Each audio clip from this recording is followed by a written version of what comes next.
स्वागत है आप सभी का प्रभु यीशु मसीह के नाम में। आप सभी को नया वर्ष बहुत बहुत मुबारक हो।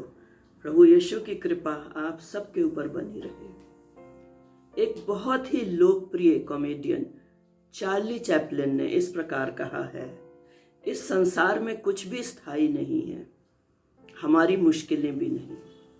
सही है, समय पानी की धारा की तरह बहता जाता है, कभी भी रुकता नहीं है। पिछला साल बीत गया और अब हमने नए वर्ष में प्रवेश कर लिया। और जब भी पिछला साल खत्म होता है, हमारे मन में मिश्रित भावनाएं होती हैं। कुछ दुख होता है, पछतावा होता है, असफलताओं पर निराशा होती है। साथ ही साथ नए वर्ष के लिए उत्सुकता होती है, उत्साह होता है। एक मसीही के रूप में हम बीते दिनों की असफलताओं और पछतावे को कैसे हैंडल करें, साथ ही साथ कुछ नया होने वाला जो नए साल में है, उसमें जो भय की भावनाएं हैं, उसका सामना हम कैसे करें। आइए परमेश्वर के वचन से हम इन बातों का उत्तर ढूंढते हैं और हम आज के बाइबल पाठ पर चलते हैं, जो है यशाया 43 अध्याय और 18 और 19 पद। आइज़ाया 43 वर्सेस 18 एंड 19। आइए मैं हम सब के लिए पढ़ती हूँ।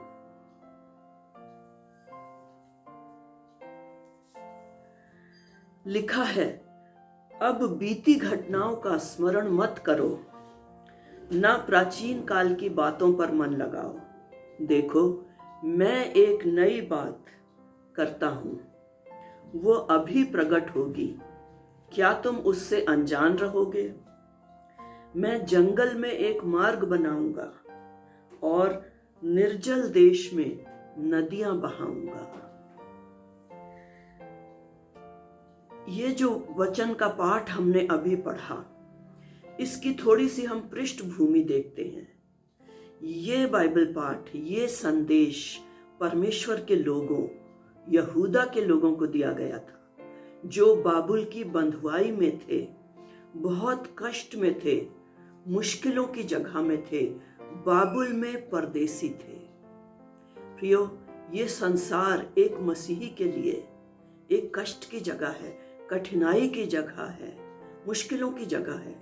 खास तौर से पिछले 2 वर्षों में जो हमने सहा है और जिन चीज़ों का हमने सामना किया है, कोरोना के इस महामारी की वजह से। और मैं आपसे ये कहना चाहती हूँ, परमेश्वर जो उस समय यहूदा के लोगों को कहना चाह रहा था, वही संदेश आज मेरे और आपके लिए है। चलिए देखते हैं। सबसे पहले पद 18 में प्रभु कह रहा है कि पीछे देखना हम छोड़ें, पुरानी बातों को हम छोड़ें। इसमें 2 चीजें हैं, ना ही पुरानी सफलताओं और पुरानी विजयों पर हम गर्व करें, उन्हीं में अपनी महिमा लें और ये सोचते रहें कि यही हमें आगे चलाएंगी। और साथ ही साथ ना ही पुरानी असफलताओं, पछतावे, पुराने पाप, पुरानी निराशाओं में ही बने रहें और ये सोचें कि अब हमारा कुछ नहीं हो सकता, हम कुछ नहीं कर सकते।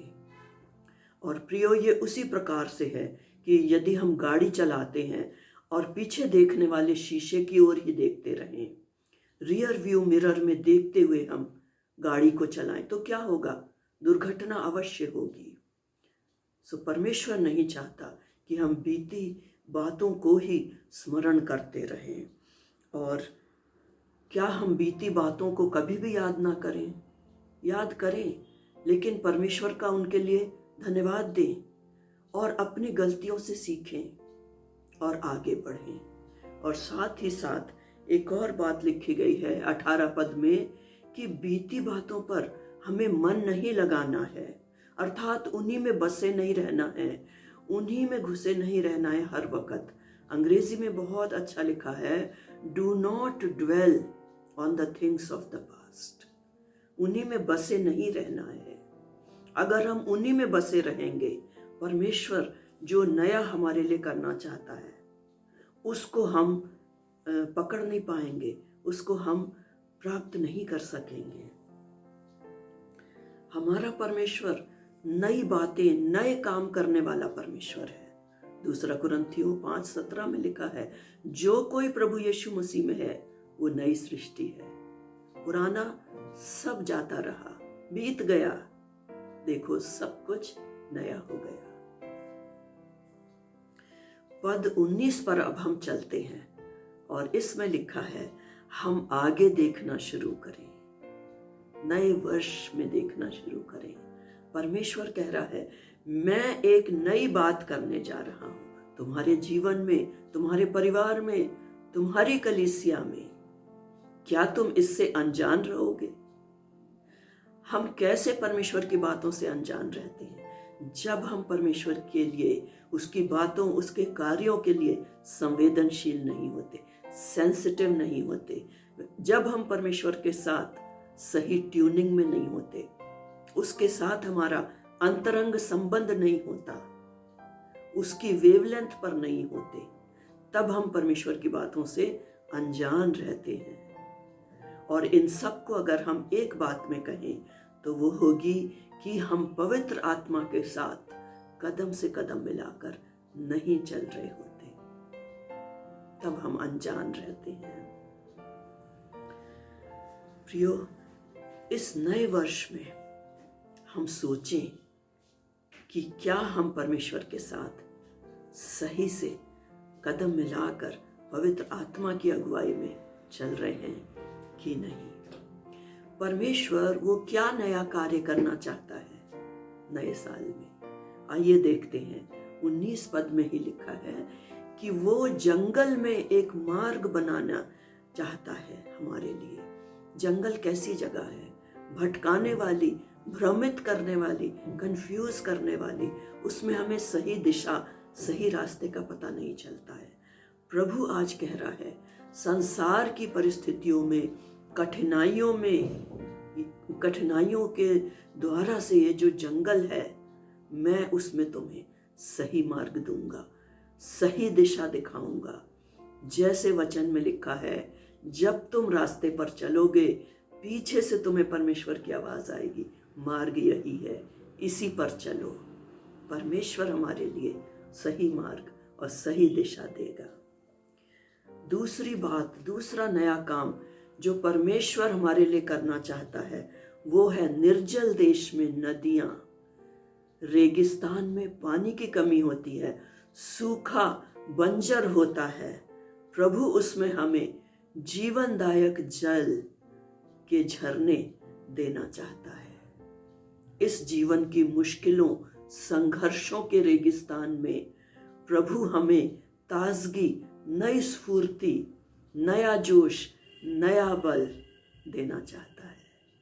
ये हैं वे नए कार्य जो परमेश्वर नए वर्ष में हमारे लिए करेगा।